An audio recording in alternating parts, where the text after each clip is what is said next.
Assalamualaikum warahmatullahi wabarakatuh. Salam sejahtera dan salam sehat untuk kita semua. Kembali lagi bersama saya dalam Infus, informasi untuk sehat yang dipersembahkan oleh Promosi Kesehatan Rumah Sakit Umum Daerah Tugurejo Provinsi Jawa Tengah. Dalam rangka memperingati World Cancer Day atau Hari Kanker Sedunia, pada podcast kali ini kita akan membahas bersama-sama, membahas lebih luas tentang cancer atau kanker bersama narasumber-narasumber kita yang sangat luar biasa. Beliau-beliau adalah dokter yang menangani pasien kanker di Rumah Sakit Umum Daerah Tugurejo Provinsi Jawa Tengah.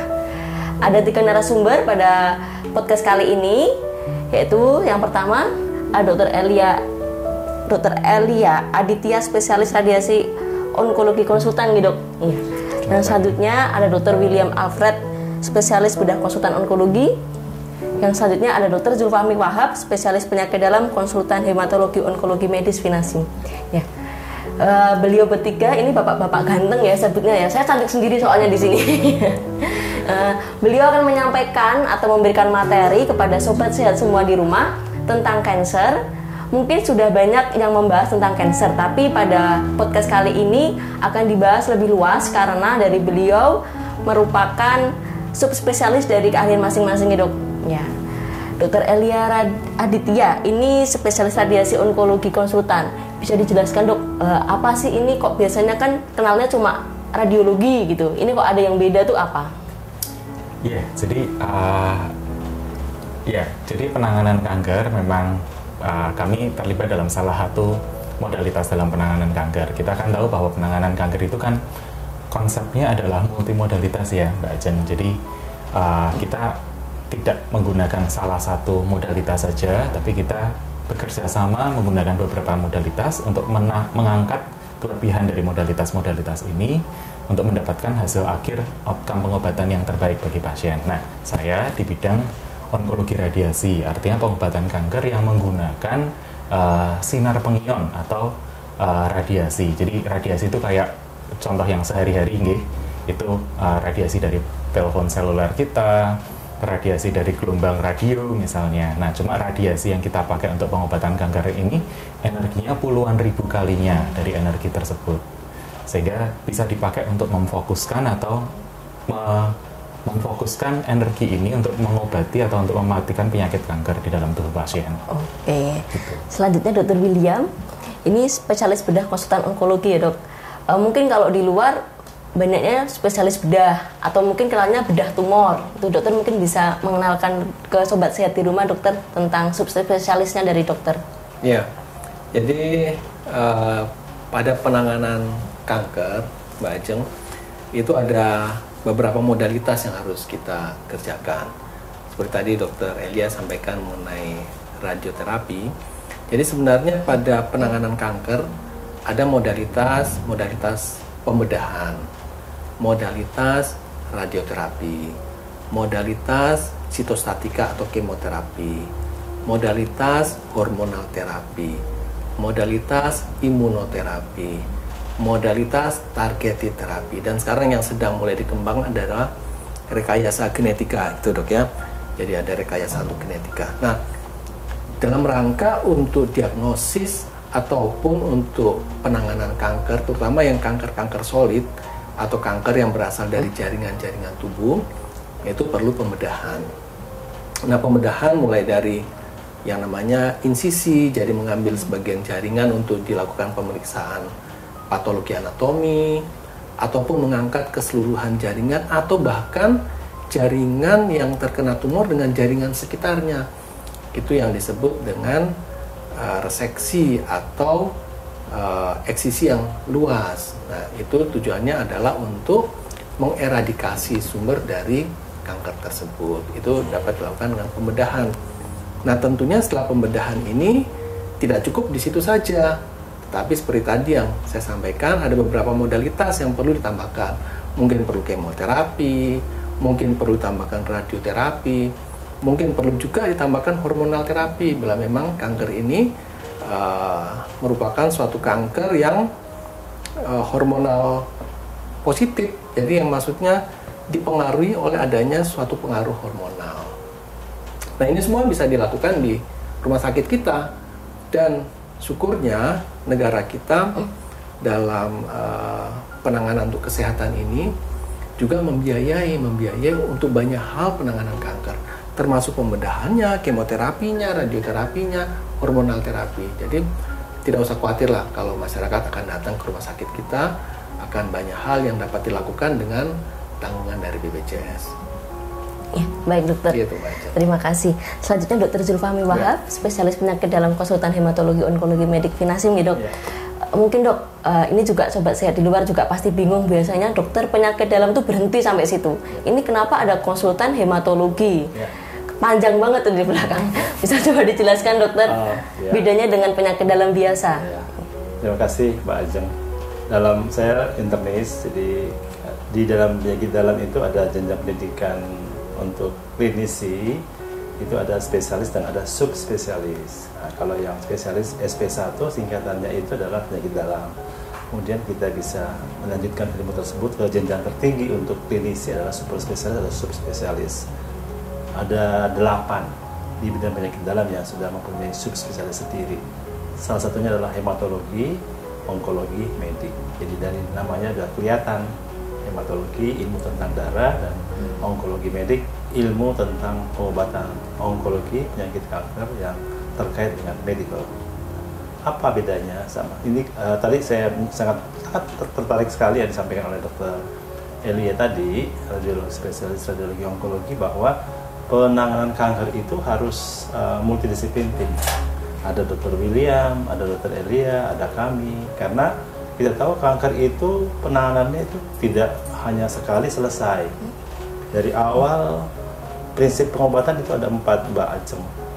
Ada bukan prinsip pengobatan, pengolahan pasien itu ada 4, yaitu adalah prevention, pencegahan, kemudian ada pengobatan, kuratif, kemudian ada promotion, peningkatan kesehatan, dan ada rehabilitatif, pengelolaan sini. Di bidang prevention sendiri untuk kanker itu ada 3 tingkatan. Ya, jadi ada 3 tingkatan. Prevention primer atau primary prevention itu adalah kita, ini ilmunya cak lontong. Untuk sehat jangan sakit. Nah, jadi untuk sehat jangan sakit. Jadi jangan sampai orang yang sehat itu jadi sakit. Itu namanya primary prevention. Sedangkan secondary prevention, prevention yang kedua, orang yang mempunyai faktor risiko jangan sampai jadi sakit.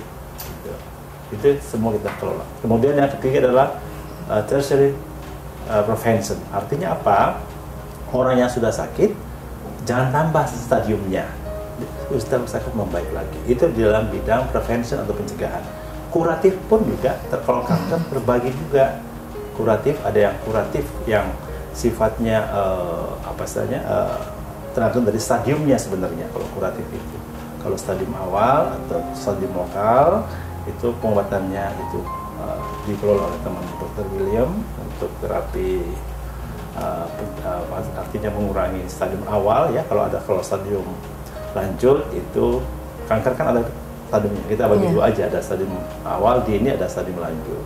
Kalau stadium awal tentu saja, atau yang operable, tentu saja peranan onkologi bedah itu sangat penting sekali. Nah, kalau yang sudah metastasis atau berpindah, sudah stadium lanjut, ya itu sudah kita kerja bareng-bareng. Saya terlibat, Dr. William terlibat, dan Dr. Elia terlibat. Jadi kalau mulai kanker tidak sederhana. Jadi, kita harus mulai dari awal sampai ujung. Dari awal sebelum sakit sampai hospice. Gitu. Mungkin begitu. Kalau penyakit dalam itu ya di situ kerjanya. Dari awal sampai ujung sebenarnya. Ya, baik dokter, terima kasih. Dokter, kita kan udah tahu ya, masyarakat di rumah juga sudah pada tahu kalau kanker itu kejadian penyakit yang luar biasa ya. Mungkin kalau ada yang bilang kanker gitu langsung wah bahaya nih gitu.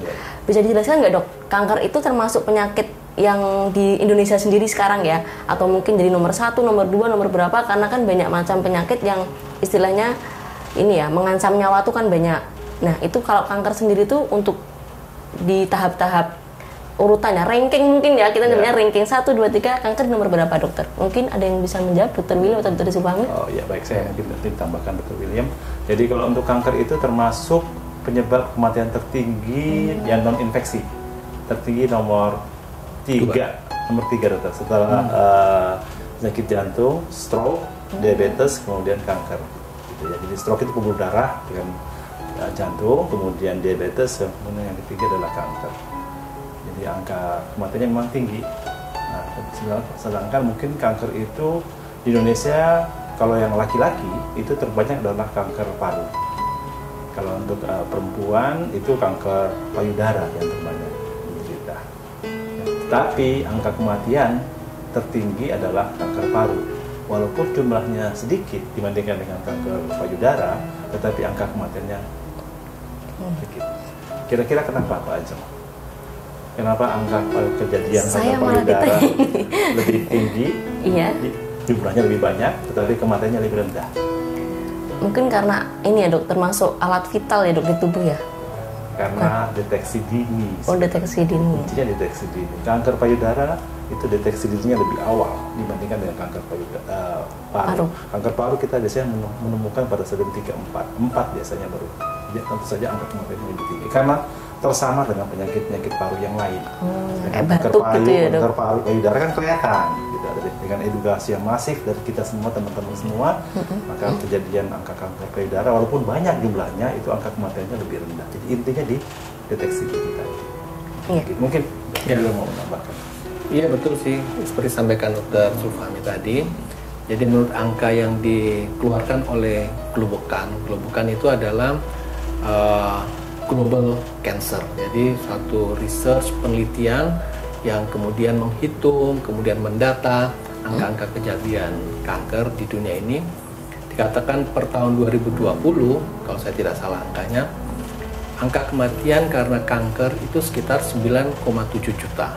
Dan itu terus meningkat dari tahun 2012 dari 5,6 kemudian naik ke 8,7 dan tahun 2020 menjadi 9,7 juta.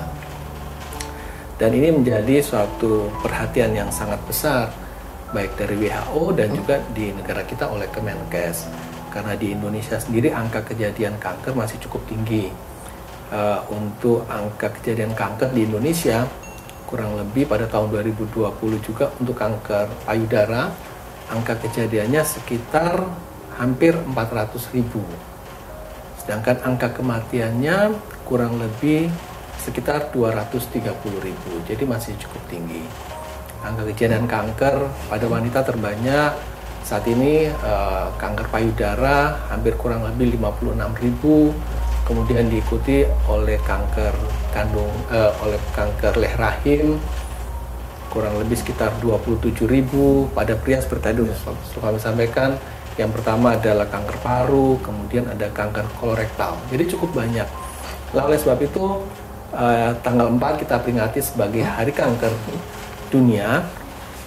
Di situ ada temanya adalah Close the Care Gap, yang harapannya adalah menutup kesenjangan dalam penanganan kanker, di mana setiap bagian oleh tenaga medis, non medis, bahkan oleh orang awam pun diberikan kesempatan sesuai dengan bidang masing-masing untuk menutup gap kesenjangan, sehingga diharapkan kita dapat memberikan perawatan bagi pasien kanker untuk mengurangi angka kejadian kematian atau angka mortalitasnya, sehingga mulai dilakukan pemeriksaan periksaan untuk preventif. Kemudian kalaupun sudah terkena kanker, segera datang untuk ke rumah sakit atau ke tempat penanganan yang dapat menangani kanker secepatnya, di mana rumah sakit sudah ada jenjang yang sudah ditentukan, rumah sakit yang dapat melakukan pemeriksaan, kemudian ke jenjang berikutnya yang dapat melakukan penanganan. Dan rumah sakit kita bersyukur bahwa saat ini kita sudah dapat melakukan penanganan untuk pasien-pasien kanker, mulai dari operasi, radioterapi, kemoterapi, hormonal, kita semua sudah dapat lakukan di rumah sakit kita ini. Iya. Baik dokter, ini kan kita tahu ya dok, kalau kanker itu kan prosesnya untuk menjadi kanker itu kan sangat panjang. Ada yang dari lifestyle, ada yang dari keturunan. Nah itu baiknya sebagai manusia sehat ya dok, kita tuh perlu nggak sih medical check up rutin gitu dokter? Mungkin dokter Elgi dia bisa menjawab. Atau mungkin yang sudah ini ada keturunan genetik kan, orang tua atau kakek neneknya sakit, itu sebagai keturunannya kita perlu nggak sih medical check up secara rutin? Oke.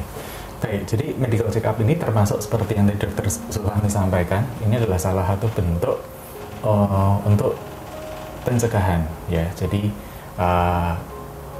kalau bisa yang sakit jangan kebablasan atau jangan sampai sakit dalam kondisi stadium yang lebih lanjut.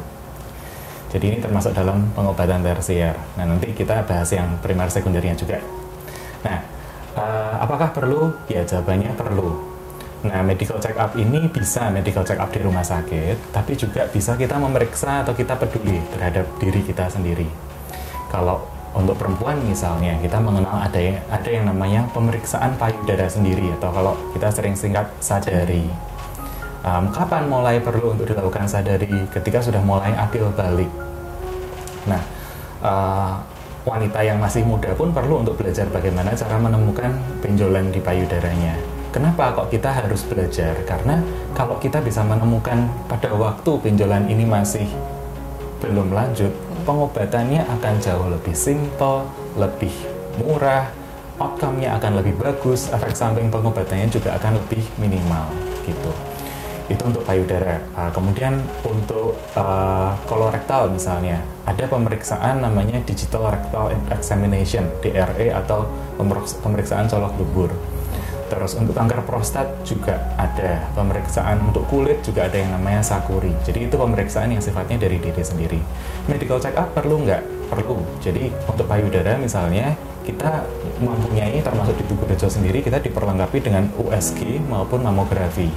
USG itu diperuntukkan terutama untuk screening. Jadi screening itu artinya menapis. Pasien yang nggak punya gejala bisa memeriksakan diri ke dokter untuk diperiksa. Kalau setelah diperiksa dengan pemeriksaan luar atau pemeriksaan klinis, misalnya ada atau tidak ada, kita bisa lanjutkan dengan pemeriksaan USG kalau usianya masih di bawah 40 tahun. Kalau di atas 40 tahun, kita bisa melakukan di sini dengan mamografi. Ketelitian dan akurasinya cukup bagus untuk menemukan lesi yang masih sangat kecil. Nah, lesi yang masih sangat kecil ini kalau dilakukan operasi, misalnya, sekali lagi kalau pasiennya tidak takut dan tidak menunda ya, maka hasilnya akan sangat bagus. Di samping itu sekarang untuk kanker paru-paru sebetulnya sudah mulai digagas yang namanya low dose CT. Jadi CT scan tapi dengan dosis yang seperti 2 kali fotoronsen toraks. Jadi ini juga sekarang protokolnya masih berkembang memang. Jadi diperuntukkan pada kelompok-kelompok yang punya faktor resiko, usia di atas 50 tahun, perokok, kemudian pasien dengan riwayat keluarga kanker paru-paru, pasien yang bekerja di lingkungan kerja yang berisiko tinggi, pertambangan, pabrik, exposure asap pabrik misalnya. Itu kelompok-kelompok yang berisiko bisa melakukan pemeriksaan dengan low dose CT ini untuk menemukan lesi yang kecil. Sama dengan kanker payudara, kalau kanker paru-paru ini ditemukan dalam stadium 1, angka kesintasan hidup 5 tahunnya juga masih di atas 80%. Jadi cukup bagus sebetulnya, asal bisa ditemukan dalam stadium dini. Oh, iya. Berarti untuk masyarakat medical check up itu memang perlu ya? Perlu dan butuh kesadaran. Iya, tanpa harus ada keluhan dulu ya. Berarti posisi sehat pun itu sangat perlu nih. Betul. Dokter, ini tadi kan menyinggung yang pertama modalitas penanganan pasien kanker ya. Itu perlu nggak sendirian karena banyak proses yang harus dilalui, pengobatan juga perlu dilalui. Untuk modalitas pasien kanker tersebut sendiri, apakah harus melalui ada pembedahan, kemo, apakah harus ada radiasi, harus lalui semua, apa cukup mungkin 1 aja atau 2 aja gitu dokter? Karena ada pasien saya yang dirawat tuh ada yang bilang saya kok harus operasi sama kemo ya, ada yang ini saya kok nggak kemo ya, saya kok cuma sinar aja ya, ada yang bilang oh saya kok cuma minum obat aja. Itu apa memang harus menyelesaikan semua atau ada tahap-tahapnya sendiri nanti dari yang cuma operasi, kemo nanti akan jadi radiasi atau gimana dok? Saya juga kurang paham nih. Mungkin bisa cerita? Ya. Jadi untuk konsep penanganan kanker ada 2 hal prinsip yang harus kita selalu pegang. Yang pertama adalah diagnostik dan yang kedua adalah terapeutik. Ya. Jadi sebelum kita mendiagnosa seseorang ini adalah seorang dengan kanker, maka harus ada proses diagnostik lebih dulu. Nah, diagnostik mulai dari pemeriksaan fisik dengan wawancara atau anamnesis, kemudian mungkin diperlukan pemeriksaan penunjang, misalnya ronsen toraks atau USG perut misalnya, atau pemeriksaan laborat, di mana pemeriksaan laborat kita bisa mengetahui adanya tumor-tumor marker atau tumor prediktor. Nah, kemudian baru dilakukan pemeriksaan histopatologi atau patologi anatomi. Nah, itu yang merupakan suatu gold standarnya dari keganasan atau pemeriksaan utama untuk menentukan apakah seseorang ini betul dengan kanker atau bukan. Nah, dari diagnostik tersebut kita akan dapat menentukan jenis kankernya dan juga staging atau stadium. Nah, setelah ditentukan tersebut baru kita masuk ke terapeutik. Terapeutik itu kita melihat apakah si pasien ini masih pasien yang katakan 5-year survival rate, ketahanannya untuk 5 tahun ini masih bisa atau lebih, atau mereka yang karena sesuatu hal, apakah karena sudah menyebar metastasis sehingga ketahanan untuk 5 tahunnya sudah kurang, kita baru menentukan jenis modalitas terapinya. Apakah tadi hanya dioperasi dengan kemoterapi atau cukup tidak perlu dioperasi, mungkin hanya perlu hormonal terapi katakan, atau mungkin hanya perlu lakukan radioterapi misalnya. Jadi ada beberapa hal yang harus dilihat dulu. Pada umumnya kita melihat jenis histopatologinya, kemudian stagingnya atau stadiumnya, kemudian dari tanda-tanda biologisnya, apakah perlu dilakukan beberapa jenis modalitas terapi atau lebih sedikit. Tetapi saya setuju tadi sampaikan Dr. Elia, Dr. Sulfahmi bahwa pada umumnya kita tidak cukup hanya dengan satu modalitas atau modalitas tunggal, tetapi kita lakukan dengan multi modalitas, ya, multimodalitas. Dan pada umumnya kita tidak bisa hanya berdiri sendiri, tapi kita juga bisa melibatkan teman-teman yang lain dari hemato-onkologi, dari radioterapi, bahkan juga dengan bagian-bagian lain yang kita perlukan, misalnya dengan rehabilitasi medik, ya, pada pasien-pasien yang memerlukan fisioterapi misalnya, atau kita perlu melibatkan juga teman-teman dari bagian pain management, karena pada pasien-pasien tertentu, pasien kanker, mereka dengan kesakitan yang luar biasa. Mungkin demikian. Jadi tidak harus semua modalitas kita gunakan, tapi kita melihat hal-hal tadi. Ya, sesuai dengan kondisinya juga ya dok ya, kondisi pasien masing-masing ya dok. Ya, untuk Dr. Sulfahmi nih dok, tadi kan konsultan hematologi onkologi medik ini. Untuk kasus-kasus darah itu memang harus masuk ke spesialisnya dokter gitu ya, yang kelainan darah atau masalah kanker di darah itu. Nah, untuk masalah-masalah lain, kanker lain, apakah bisa ditangani oleh dokter sendiri? Ya, baik. Kalau kata-kata harusnya tidak, karena dokter yang menangani tergantung pilihan dari pasien. Kita menghargai dari pilihan pasiennya mau berobat kemana. Yang penting dokter yang menangani itu mempunyai kompetensi untuk menangani itu saja. Kemanapun juga boleh. Kalau di bidang kami, jadi seperti saya katakan tadi bahwa disampaikan juga Dr. William bahwa kanker itu untuk pengobatan itu ada terapi regional dan ada terapi sistemik. Terapi regional itu regional, artinya bedah, sinar terkait regio. Kalau yang sistemik artinya apa? Kanker tersebut sudah stadiumnya lanjut, sudah menyebar kemana-mana, sehingga dengan hanya terapi regional saja tidak akan cukup, karena ada yang dinamakan metastatik, ada anak sebar. Anak sebar itu tidak akan terjangkau dengan terapi regional. Terapinya harus sistemik, tadi sudah diterangkan Dr. William, macamnya mulai dari kemoterapi, kemudian imunterapi, kemudian targeted terapi, dan sekarang rekomendasi genetik, perubahan genetik yang sudah sangat berkembang. Itu kan tujuannya sebenarnya lebih di awal. Jangan sampai, karena kita tahu bahwa kanker itu penyebabnya adalah mutasi genetik sebenarnya. Nah, ini mutasi genetik itu dicegah. Jangan sampai terjadi mutasi genetik. Dan ini sudah bisa ketahuan. Ada gen-gen tertentu yang membawa kanker.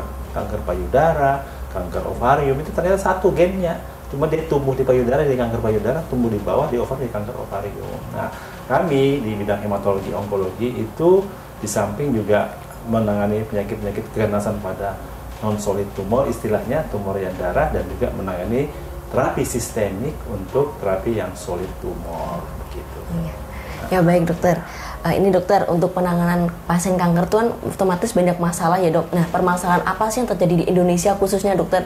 Kalau mungkin sekitar sini masih kurang luas nih dok. Kalau di Indonesia tuh permasalahan apa sih yang mungkin dirasakan oleh pasien sendiri atau mungkin dirasakan oleh ya pemberi pelayanan gitu dokter? Mungkin dokter Elia bisa menyampaikan.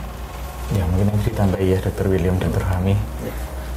Kalau menurut saya, permasalahan kita di Indonesia ini paling tidak mungkin dibagi 3.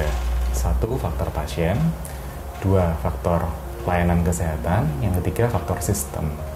Kalau faktor pasien ini sering biasanya yang tadi kita singgung terus adalah betapa seringnya kita tuh menerima pasien dalam keadaan terlambat, gitu. Keterlambatan ini seringkali karena ketidaktahuan pasien atau acuhnya pasien untuk memeriksakan diri.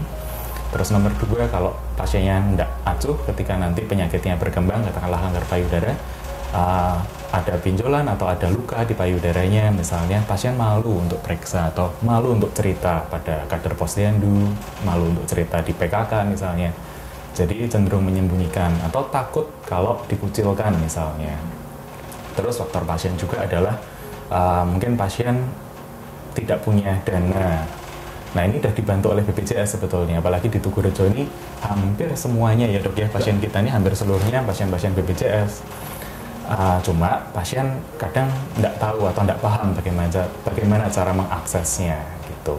Dan sebetulnya sekarang untuk layanan onkologi ini pasien bisa mendapatkan rujukan khusus onkologi ya. Untuk yang lain-lain memang lebih panjang, tapi untuk onkologi ini Kementerian Kesehatan berkomitmen bahwa pasien diperbolehkan untuk mendapatkan rujukan dari layanan PPK 1 langsung ke pelayanan onkologi gitu. Terus faktor dokter dan pelayanan kesehatan ini juga suatu problem karena ketersediaan layanan onkologi sendiri memang belum merata di Indonesia. Katakanlah di Jakarta atau di kota besar seperti di Surabaya, Bandung, dan Semarang, dikatakanlah sudah lebih baik lah dibandingkan 5 tahun atau 10 tahun yang lalu. Tapi di perifer, di luar Jawa misalnya, masih banyak banget yang belum memiliki layanan onkologi yang komprehensif seperti di Tugurejo ini. Terus juga faktor ketersediaan alat. Salah satu alat yang paling sulit untuk tersedia adalah layanan radioterapi karena investasinya cukup besar. Kita bersyukur di Tugurejo ini kita sudah memiliki dan sudah running pelayanan radioterapinya sejak 2019. Bahkan alatnya sudah ada sejak 2018 sebetulnya. 2019 kerjasama dengan BPJS. Dan kita sudah mulai melayani banyak pasien. Nah, yang ketiga adalah faktor sistem. Jadi rujukan yang panjang ini sekarang berusaha untuk dipangkas, kemudian promosi dan prevensi ini juga mulai dijangkau karena kalau kita tidak melakukan promosi dan prevensi, maka kita akan terus selamanya dapat pasien-pasien yang stadiumnya lanjut-lanjut sekali. Di samping pembiayaannya nanti besar, BPJS juga nanti harus mengcover biaya yang lebih besar, outcome dan kualitas hidup untuk si pasien ini juga jadi lebih buruk begitu kalau datang dalam keadaan yang lebih lanjut. Kurang lebih begitu. Oke dokter, ini tadi disampaikan dokter Elia, berarti sistem rujukan tuh bisa dari vaskes pertama langsung ke yang vaskes ada bedah onkologi atau radiasi onkologi atau ini ya dok spesialis penyakit dalam gitu ya dok yang konsultan hematologi. Ya, jadi tanpa harus ini dok. Jadi dari dokter keluarga atau dari puskesmas, kalau namanya atau fasilitas bedah onkologi atau hemato-onkologi atau radioterapi atau fasilitas radioterapi yang terkeluar di sistem rujukannya itu bisa diklik, itu bisa dikirimkan langsung. Berarti tidak harus berjenjang ya dok? Betul, khusus onkologi. Oh iya, dokter meneruskan ini untuk dokter William, kan misalnya pasien terlambat datang nih, sudah periksa di vaskes pertama, otomatis kan vaskes di pertama sudah juga tahu ya dok kalau dari apa bentuk itu sudah termasuk ke tumor ganas atau kanker, itu berarti bisa langsung ke dokter kan, misal dari Puskesmas Kaliwungu menuju ke rumah sakit Tugu. Nah, untuk operasi itu juga bisa langsung dilakukan oleh dokter. Apa mungkin dokter harus dari rujukan itu tuh harus ke dokter bedah umum biasa dulu gitu dok? Misalnya karena belum jelas kan dok, itu kan baru dari penglihatan dokter umum yang ada di vaskes pertama, itu harus langsung ke dokter untuk tindakan operasi atau perlu ke dokter bedah dulu di sini gitu loh dok? Ya.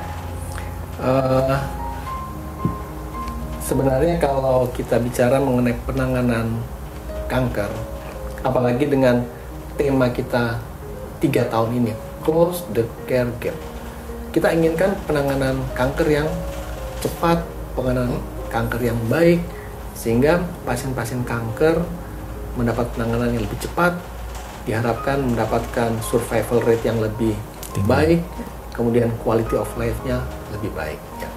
Nah, untuk apakah harus? Kita tidak bisa bilang bahwa harus ya, karena setiap tenaga dokter yang sudah dilatih, sudah diajarkan, tentunya masing-masing mempunyai kompetensi. Nah, dari masing-masing mempunyai kompetensi ini tentunya akan bisa mengukur diri sendiri, apakah saya berkompeten untuk menangani kasus yang seperti di hadapan saya atau tidak. Ya. Kalau itu dapat dilakukan, jadi dokter berkompeten dan juga dokter mampu melakukan, dokter dapat melakukan. Tetapi tentunya ada hal-hal yang tidak dapat dilakukan di rumah sakit tertentu.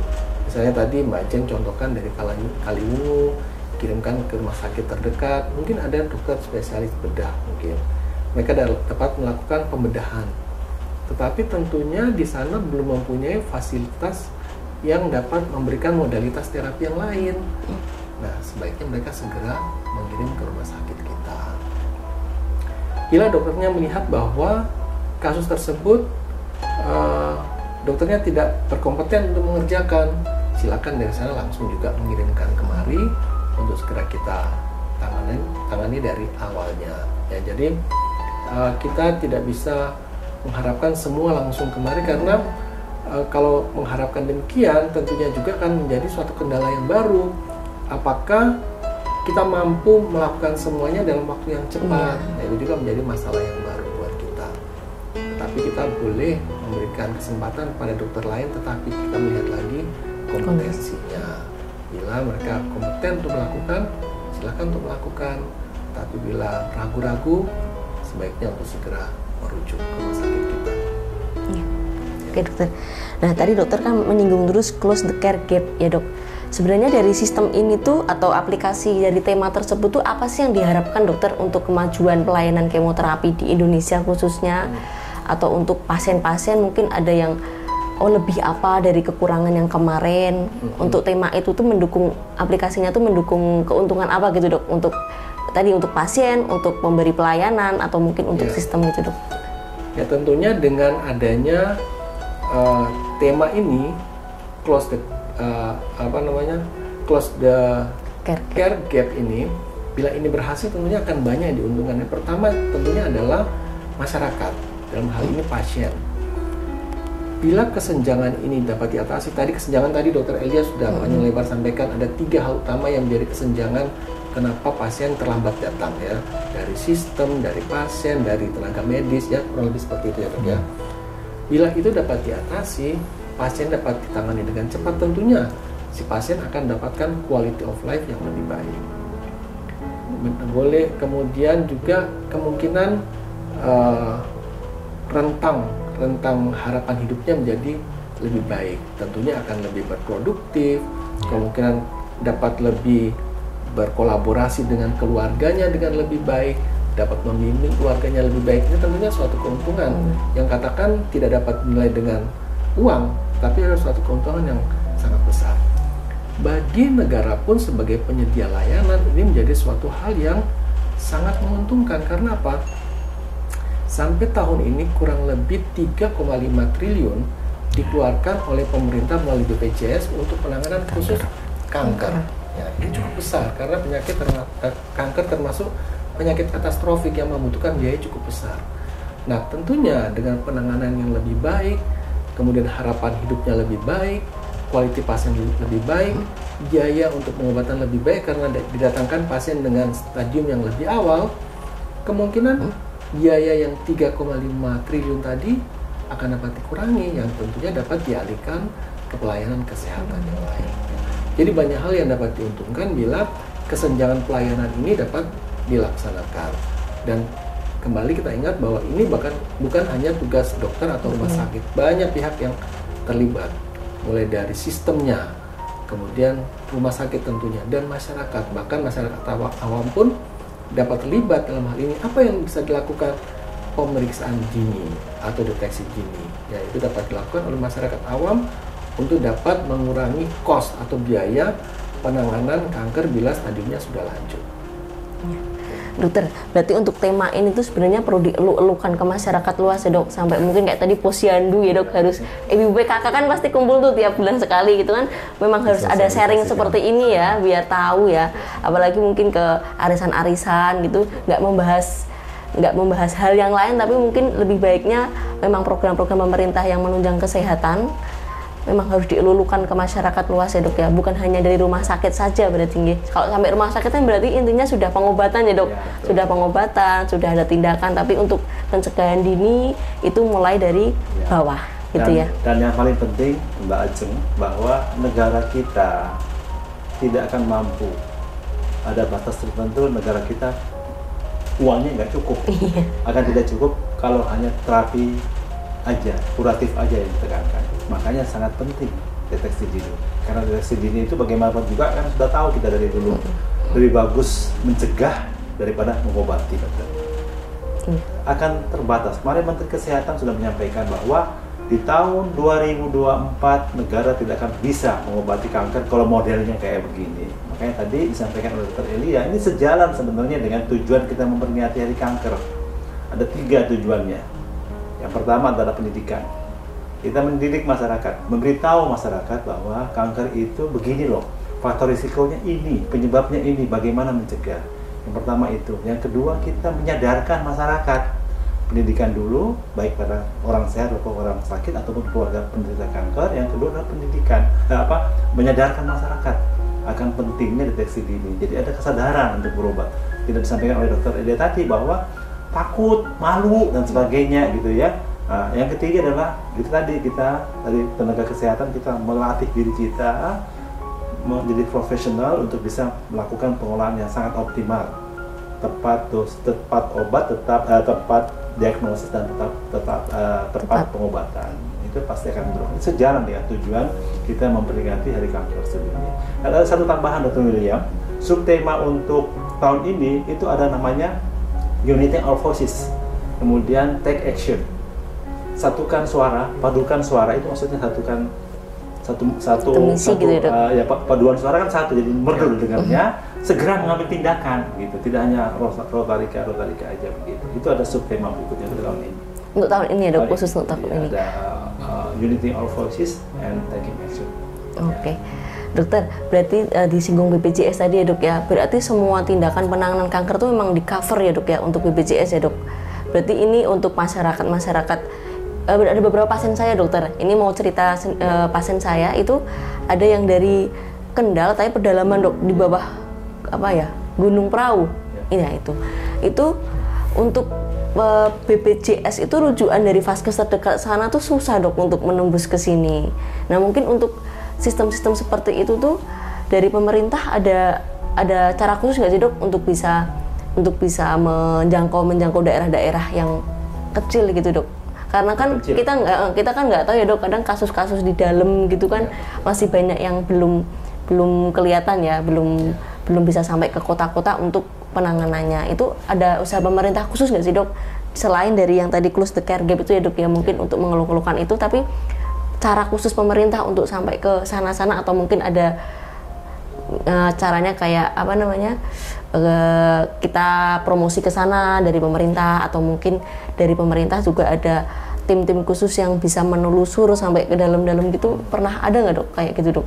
Ya, memang kalau kita ingin mengeluh-elukan mengenai close the care gap tadi, memang bukan hanya ke masyarakat, perlu juga ke pengambil keputusan ya, karena banyak hal yang harus diselesaikan.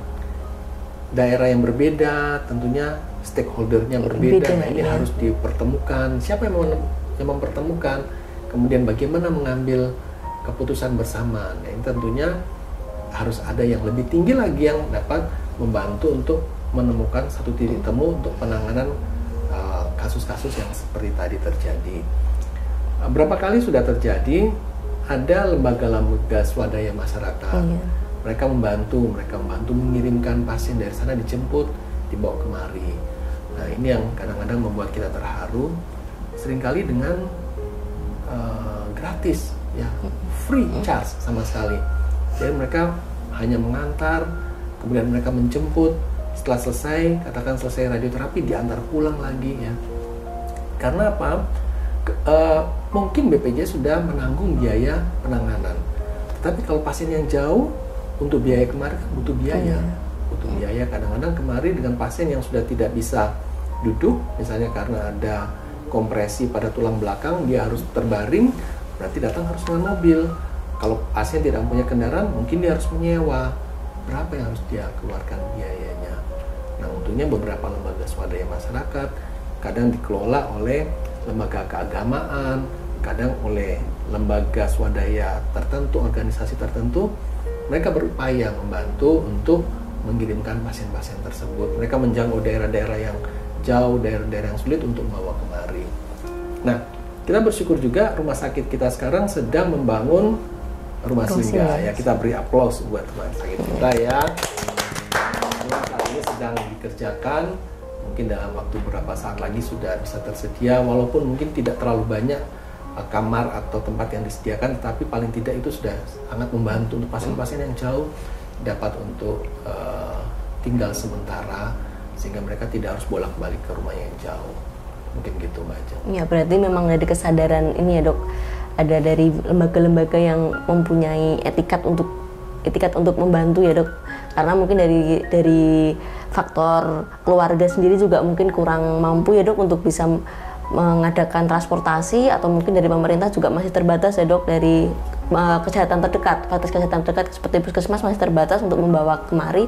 Berarti dari masyarakat sebenarnya sudah sangat bagus ya Dok. Ya, sudah ada swadayanya sudah sangat bagus, karena sosialnya tinggi untuk bisa membantu saudara-saudara yang membutuhkan untuk menuju ke kota melalui untuk mendapatkan pengobatan gitu ya Dok. Dokter, ini cukup sampai sini ya Dok untuk podcast kita. Tapi sebelumnya saya mau minta statement ini dari Dokter Eli, dari Dokter Elia, dari Dokter William, Dokter Zulfahmi. Mungkin juga diselipkan promosi tentang pelayanan unggulan kita kepada sobat-sobat sehat di rumah. Monggo Dokter. Monggo Dokter Eli.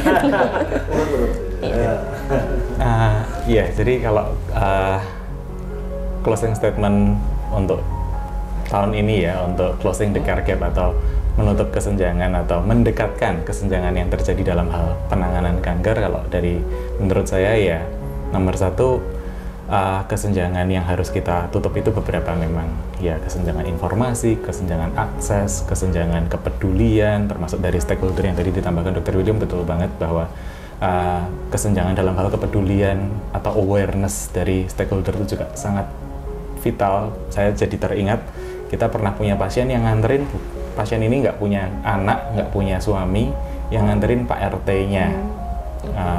Jadi RT menggalang bantuan untuk si ibu yang sakit ini untuk diantarkan. Itu juga hal yang penting. Kalau orangnya nggak aware, mana bisa melakukan seperti itu ya. Jadi awareness ini penting sekali. Di sini kita berharap kita bisa menutup gap, dan nanti misalnya kita bisa berjumpa dengan pasien-pasien yang stadiumnya lebih awal, kami juga sangat senang karena di radioterapi sendiri kita bisa memberikan dosis yang jadi lebih kecil, kita tidak perlu melakukan penyinaran yang areanya lebih luas, efek samping yang muncul pada pasien juga jadi jauh lebih sedikit misalnya, dan outcome pengobatannya juga jauh lebih tinggi dalam hal kesintasan hidup maupun kualitas hidupnya. Jadi layanan radioterapi sendiri sangat terbantu kalau pasien-pasien datang dengan stadium yang lebih awal, dan juga kita akan berusaha juga untuk mengupgrade diri, meningkatkan kapabilitas kita, meningkatkan kualitas pelayanan kita gitu. Ya, tentunya juga dengan bersama-sama dengan bidang-bidang yang lain, tidak hanya di bidang terapi, tapi juga di bidang diagnostik, di bidang rehabilitasi juga, dan juga di bidang seperti ini kita sedang melakukan promosi kesehatan. Karena kalau kita ini bagus, tapi kita nggak dikenal atau nggak diketahui, juga nanti jadi nggak bisa dimanfaatkan dengan maksimal. Oke, baik Dr. William. Untuk Dr. William. Ya, terima kasih sahabat info sekalian. Untuk closing statement saya ada 3 hal. Yang pertama adalah lakukan deteksi dini. Ya, deteksi dini sangat penting, bukan hanya masalah kanker saja, tapi segala hal. Untuk diabetes, untuk hipertensi, lakukan deteksi dini. Karena semakin kita melakukan pemeriksaan yang dini, kita cepat mengetahui dan kita cepat untuk dapat melakukannya. Kedua, segera datang berobat, segera datang memeriksakan ke rumah sakit terdekat atau ke rumah sakit Tugerjo bila ada keluhan atau sesuatu yang mencurigakan. Ya. Jangan ditunggu untuk menjadi lebih luas, lebih besar, lebih berat baru datang. Segera datang bila ada kecurigaan atau ada keluhan. Ketiga, mari kita bersatu padu, kita bersama-sama melakukan tindakan untuk menangani kanker bersama-sama. Bukan hanya dokter saja, tetapi masyarakat awam, pemerintah, semua aspek masyarakat dapat kita melakukan di bidang masing-masing untuk menutup kesenjangan. Baik, untuk Dr. Fahmi. Sudah komplit, cuman ini tambahan dari saya untuk teman-teman infus ya. Apa infus istilahnya? Ya, infus, informasi untuk sehat, dokter. Sehat, terutama pada masyarakat sekitar rumah sakit Tugu. Hanya pesan saya satu tadi adalah tetap semangat, ya. Anda di belakang kami siap mensupport Anda lawan kanker. Oke, sangat terima kasih sekali dokter untuk materi, untuk sharingnya pada podcast kali ini ya dok. Kita bisa bertemu di podcast selanjutnya ya dokter. Jangan bosan-bosan mampir ke sini. Bisa sama saya, bisa sama teman-teman yang lain. Begitu ya dok? Ya. Sobat sehat semuanya, cukup sekian podcast kali ini. Kita bisa berjumpa di podcast lain kali dengan materi-materi lain, dengan narasumber-narasumber luar biasa yang lain. Tetap ikuti dan jangan lupa subscribe di YouTube-nya Rumah Sakit Umum Daerah Tugurejo Provinsi Jawa Tengah. Terima kasih, selamat siang, wassalamualaikum warahmatullahi wabarakatuh, bye-bye.